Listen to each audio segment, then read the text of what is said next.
We were driving home from Disney World a couple of years ago, exhausted, feet destroyed, the way it is usually after a Disney trip. You're right. And I said something out loud that I had been thinking about the whole trip.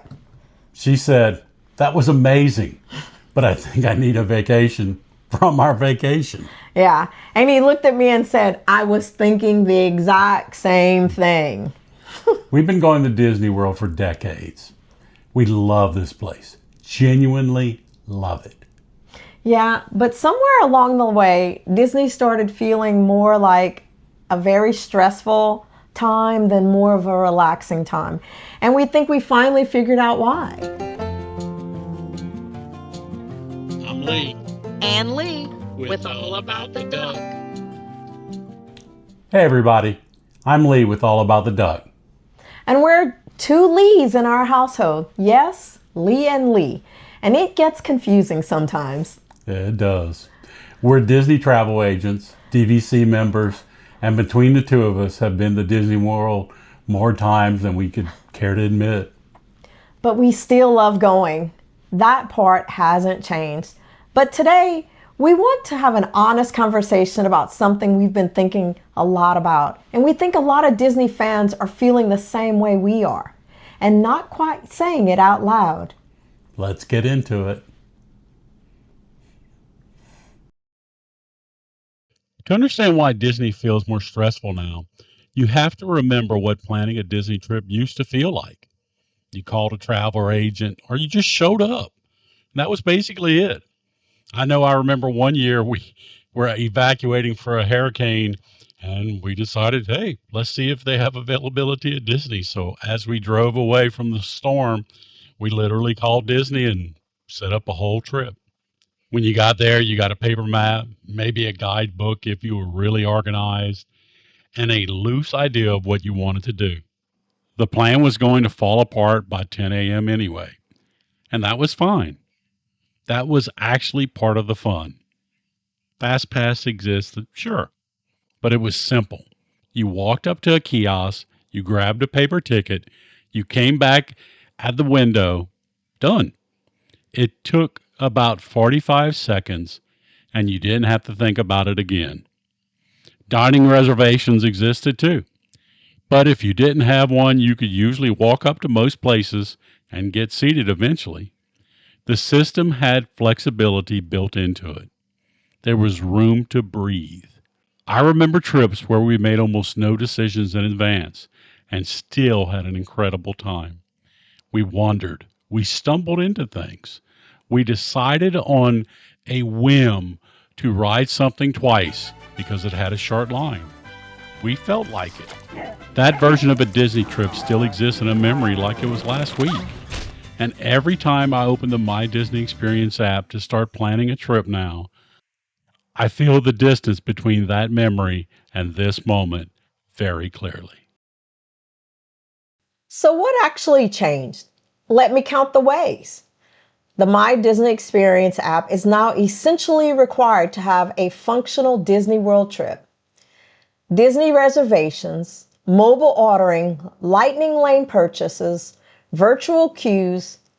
There is a digital layer sitting on top of the park experience now that requires active management from the moment you wake up to the moment you go to bed. And here's the thing nobody tells you before your first trip under the new system. The app doesn't just help you plan, it creates a constant low-grade anxiety that follows you around the park all day. You're on a ride thinking about your next lightning lane. You're at lunch checking wait times. You're watching your kids have the time of their lives, while part of your brain is somewhere else entirely. I've watched families argue in the middle of Fantasyland about whether to use a lightning lane now or to save it for later. I've seen people genuinely stressed out, visibly stressed, in one of the happiest places on earth. And I understand it completely because I've been that person. The system rewards people who are constantly managing it and punishes, gently but noticeably, people who try to just be present.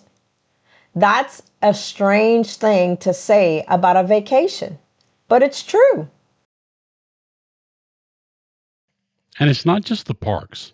The stress starts months before you even get there. Dining reservations open 60 days before your trip. If you want to eat at the most popular restaurants, Be Our Guest, Cinderella's Royal Table, Space 220, Olga's Canteen, you need to be online exactly 6 a.m., 60 days out, or you're likely not getting it. I've set alarms for this more than once. Some of the most popular rides now require you to wake up at 7 a.m., immediately get on your phone just for the chance to access them efficiently. Resort selection now involves understanding which hotels give you early part entry benefits and how to use that window strategically. Park hopping has rules and time restrictions. Genie Plus has learning curve and honestly takes a trip or two to fully understand it. I'm a Disney travel agent. I do this professionally, and there's still moments where the system makes me feel like I'm behind. Now imagine how a first-time visitor feels. That's the part that bothers me most, honestly, because Disney World should feel welcoming to people who've never been before. And right now, the planning process feels genuinely intimidating if you don't know what you're doing. Here's what we want to be really clear about, because everything we've said so far could sound like a complaint, and it's not. We still go every year, and we will keep going. Because here's the thing about all of that stress and planning and digital management. The moment you walk through those gates and the music hits and the smell of Main Street reaches you and the castle is just sitting there at the end of that street like it always has been, most of it melts away. Not all of it, but most of it. Disney World still delivers something that no amount of app frustration can fully take away.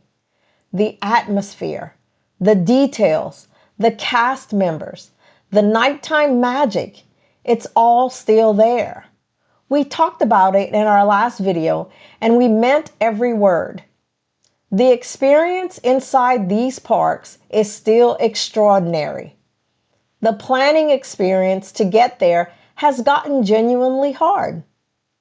And once you accept that those are two separate things, once you make peace with the fact that the planning is going to require effort and the payoff is still worth it, the whole thing gets a lot easier to carry.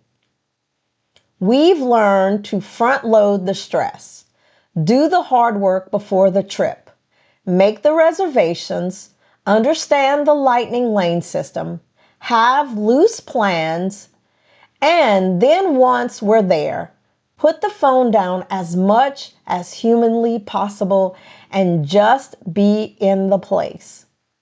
It's not a perfect solution, but it's ours and it works for us. Now, since we're being honest, we might as well be useful too. Here are the things that actually reduce the stress for us over the years. Rope drop is still the single best strategy at Disney World. Getting to the parks before it opens, and I mean before, not at opening, gives you a window of time that feels like the old Disney World. Lower crowds, shorter waits, the park at its most beautiful. The first hour at Magic Kingdom, when the crowd is still light and the morning light is hitting everything just right, that's still magic. And it's free. Take at least one resort day. Build a morning or an afternoon into your trip where you don't go to the park at all. Sit by the pool, walk the resort grounds, eat somewheres on property without a wait. Maybe do a monorail stroll or skyliner stroll.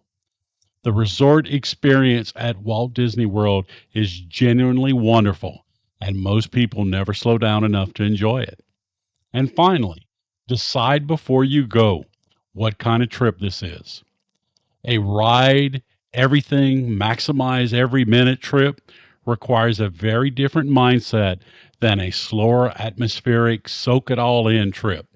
Both are valid, But trying to do both at the same time is where a lot of the stress comes from. Know what you're going for, and then go for that. Here's where we've landed after all these years and all these trips. Disney World is still worth it. Completely and totally worth it. But it requires more intention now than it used to. Yeah, Disney World used to reward spontaneity, but now it rewards preparation. But the magic is still waiting for you on the other side of all that planning. Yes, and honestly, that moment when you walk through those gates and feel it after everything it took to get there. It still hits the same way it always did. Yes, and we'd love to know what part of planning Disney World stresses you out the most. Drop it in the comments. We genuinely read every one, and we're always looking for ways to help. If this video was helpful, please hit that like button and subscribe to All About the Duck. We post new Disney World content every week. And if you want someone to handle the stressful planning part for you, we can help with that too. Link in the description. And as always, see you real soon.